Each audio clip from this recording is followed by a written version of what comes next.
First year তোমাদের অনেক খারাপ যেতে পারে। তোমরা হয়তো ভালোভাবে ফার্স্ট ইয়ার যেভাবে চাইছিলা সেভাবে হয় নাই, এখন অনেক টেনশনে আছো। এটা স্বাভাবিক, আসলে সবারই ফার্স্ট ইয়ার খারাপ যায়, এটা সত্য। ম্যাক্সিমাম স্টুডেন্টে খারাপ যায়, দুই একজন মনে করো আছে যারা নার্ড, ওদের বাদ দিলে ফার্স্ট ইয়ার মোটামুটি সবারই খারাপ যায়, আমারও খারাপ গেছে। ফার্স্ট ইয়ার খুব বেশি মানুষের ভালো যায় না। তো ফার্স্ট ইয়ারে তোমার খারাপ হওয়ার পিছনে বিভিন্ন কারণ থাকতে পারে। তো এর মধ্যে প্রথমত যদি বলি, তোমরা যারা নতুন নতুন শহরে আসছো কিংবা হয়তো অনেকে নতুন নতুন ঢাকায় আসছো যারা, তাদের জন্য একটা কমন সমস্যা যে হোস্টেলের সমস্যা। তো হোস্টেল নিয়ে অলরেডি আমি একটা ভিডিও দিছি, সেগুলো চাইলে দেখে আসতে পারো। তো হোস্টেল লাইফে বিভিন্ন ধরনের সমস্যা থাকে। তোমার হয়তো ভালো খাবারের সমস্যা, তবে তুমি হয়তো বা ভালোভাবে যেখানে আসলে থাকতেছো সেই থাকার জায়গাটা তোমার হয়তো ভালো নাই। সে তোমার হয়তো বা মানে অ্যাকোমোডেশনের পাশাপাশি তোমার হয়তো বা ভালো রুমমেট নাই, তোমার রুমমেটের সমস্যা, রুমমেটের সাথে বনিবনা হচ্ছে না। তো তোমার নানাবিধ সমস্যা হতে পারে হোস্টেলে। তারপর হোস্টেল যে ম্যানেজার বা হোস্টেলে যে যিনি দায়িত্বপ্রাপ্ত, তার সাথে হয়তো তোমার ভালো রিলেশন না, তার সাথে তোমার সমস্যা। এবং বিভিন্নভাবে তোমার হোস্টেলের আশেপাশের সিচুয়েশন, হোস্টেলে ভাড়া, সব কিছু মিলে তোমার হোস্টেলে বিভিন্ন ধরনের সমস্যা হতে পারে। তো এই যে হোস্টেলের সমস্যা, এই হোস্টেলের সমস্যাটা মোটামুটি কমন, এবং এটা সবারই হচ্ছে। হোস্টেলের সাথে না তোমার এখন মানায় নিতে হবে, কিছু করার নাই, কারণ তুমি একটা লাইফ বেছে চলে আসছো। এখন তুমি যদি হোস্টেল থেকে বাদ দিতে চাও, দিতে পারো, it's all up to you. কিন্তু আমি বলবো যে তুমি কিন্তু একটা অলরেডি একটা লাইফ বেছে নিছো। হ্যাঁ, তুমি কিন্তু হোস্টেল লাইফ বেছে নিছো, যদি পারো, যদি মনে করো টাকা পয়সা অ্যাফোর্ড করতে পারো, তাহলে হোস্টেল বাদ দিয়ে একটা বাসা নিতে পারো, এটা আমার পার্সোনাল সাজেশন। আর যদি অ্যাফোর্ড না হয়, টাকা পয়সার যদি সমস্যা হয়, তাহলে একটু কষ্ট করে হোস্টেলে থাকতে হবে।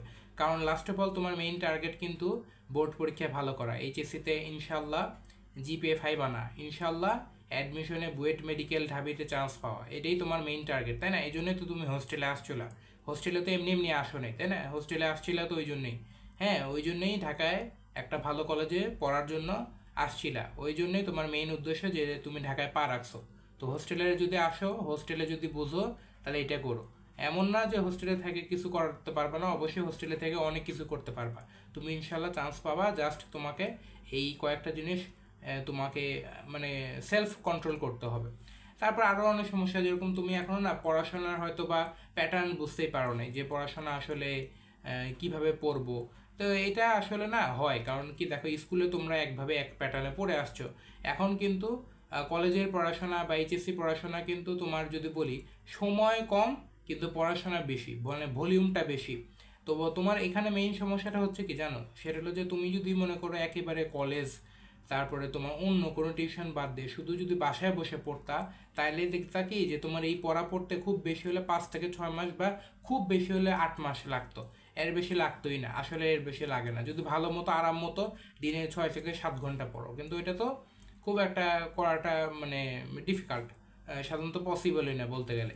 তো ওই তুলনায় যদি বলি, তোমার পড়াশোনার প্যাটার্ন বোঝাটা জরুরি, এটা নিয়ে ইনশাল্লাহ সামনে ভিডিও দিব। তো তোমরা যদি ভিডিও চাও, তাহলে মানে এই টাইপের তোমার আরও কী কী সমস্যা হচ্ছে, যে এখনও কীভাবে পড়বা বুঝতেছো না, কিংবা মনে করো যে একটা চ্যাপ্টার কোনটা ইম্পর্টেন্ট, আসলে কিভাবে পড়লে ভালো করতে পারবো, এগুলো নিয়ে যদি তোমার এক একজনে এক এক সমস্যা থাকে, তো তোমার কী টাইপের সমস্যা তুমি বলতে পারো কমেন্টে, ইনশাল্লাহ জানাবো আমার অভিজ্ঞতা থেকে। আর এরপরে যদি বলি, তোমার হলো কি নতুন নতুন কলেজে আসছো, হয়তো বা এলাকায় ছিলা, এলাকায় থেকে এখন যখন ঢাকা শহরে আসছো, কিংবা হয়তো বিভাগীয় শহরে বা অন্য কোনো শহরে আসছো, যেখানে হয়তো তুমি আগে কখনোই যাও নাই বা খুব কম গেছো, তোমার পরিচিত না, সেখানে তোমার নতুন একটা কলেজে, হয়তো ভালো কলেজে আসছো, কিন্তু সেইখানে তোমার ক্লাসমেটদের সাথে তোমার এখনও না আসলে স্টাডি সার্কেল ডেভেলপ করতেছে না, বা ক্লাসমেটদেরকে তুমি হয়তো পাচ্ছ না ওরকম যে তোমাকে তারা পড়াশোনায় হেল্প করবে, অ্যাডমিশনের জন্য আগে থেকে তারা পড়াশোনায় অ্যাক্টিভ থাকবে, কলেজের পড়াশোনা নিয়ে সিরিয়াস, এরকম হয়তো পাচ্ছ না। তো এগুলো সমস্যা হতে পারে। তো এইসব সমস্যার জন্য তোমাকে নিজে নিজের গাইড হতে হবে।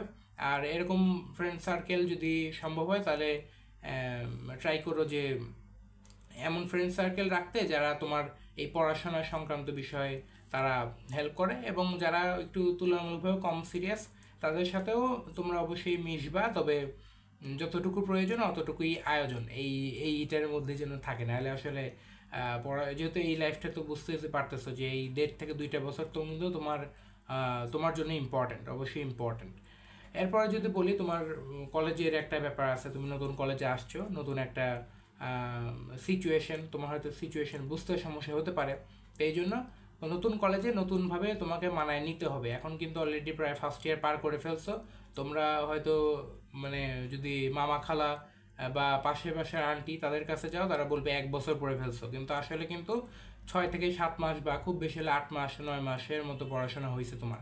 আরও কিন্তু মানে কিন্তু অফিসিয়ালি তোমরা একটা বছর পার করে ফেলছো। তো 1 বছরও তোমার আসলে যতটুকু তুমি যেখানে ভাবছিলা, হ্যাঁ, সেখানে আসলে নাই। তো তোমার এখন নর্মালি অনেক চিন্তা হচ্ছে যে হ্যাঁ হ্যাঁ পারবো কিনা, আসলে পারবা, কিন্তু তোমাকে সিস্টেমেটিক্যালি আগাইতে হবে।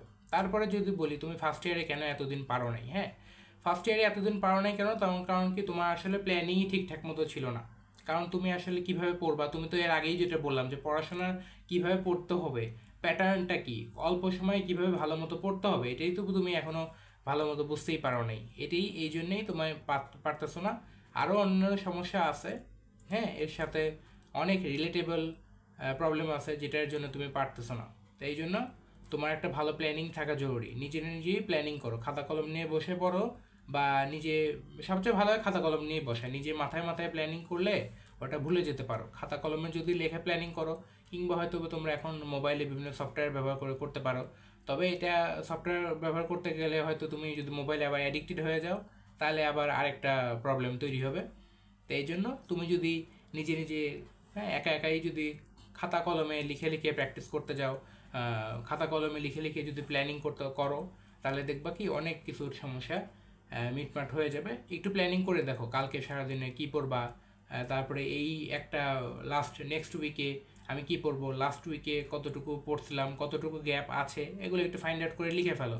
কয়টা চ্যাপ্টার হয়তো তুমি ভাবছিলে গুণগত রসায়ন পড়বো, মৌলে পর্যাবৃত্ত ধর্ম, ওই চ্যাপ্টারটা পড়বো, পড়ো নাই।